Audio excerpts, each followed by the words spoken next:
शिद्दत इख्तियार करती नज़र आ रही है, जिसमें शहरी बड़ी परेशानी का सामना करना पड़ रहा है, जिसमें पेट्रोल माफिया की जानब से पेट्रोल काफ़ी बड़े दामों से सेल किया जा रहा है, जिसमें हमारे साथ कुछ शहरी मौजूद हैं। आइए इनसे जानते हैं इनका इस बारे में क्या कहना है।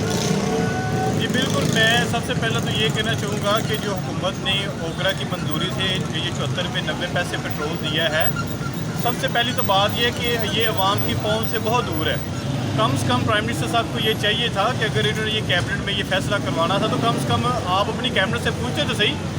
अब ये जो आम पे पेट्रोल पंपों पे हाई ऑक्टेन बेचा जा रहा है, 150 की बेचा जा रहा है, ये कहाँ से आ रहा है? ये भी तो उन्हीं एजेंसी से आ रहा है ना, उन्हीं मुल्कों से आ रहा है ना। अगर ये तेल आ सकता है 74 रुपये 90 पैसे वाला तेल क्यों नहीं आ सकता?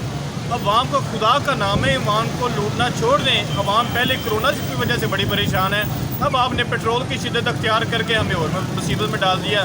ना मुल्क में आटा है, ना चीनी है, ना पेट्रोल है, जाएँ तो कहाँ जाएँ? अगर एक बंदा मजबूर है, अगर वो 74 रुपये 90 पैसे में तेल अगर वो ख़रीद रहा है तो पाकिस्तान के किसी भी पेट्रोल पम्प में वो जो मिलना नामुनासिब है। मेरी प्राइम मिनिस्टर साहब से ये गुजारिश है कि जो इस सरकंडे में, इस पेट्रोल माफिया में जो मुलव्वस है, उनके खिलाफ सख्त से सख्त कानूनी कार्रवाई की जाए और ये पेट्रोल को अवाम की पहुँच में लाया जाए। जी जी बिल्कुल, शहरियों का यही कहना था कि जो पेट्रोल माफिया है इनके खिलाफ कानूनी कार्रवाई को अमल में लाया जाए, तो आवाम तक जो आसानी से पेट्रोल मुहैया किया जाए।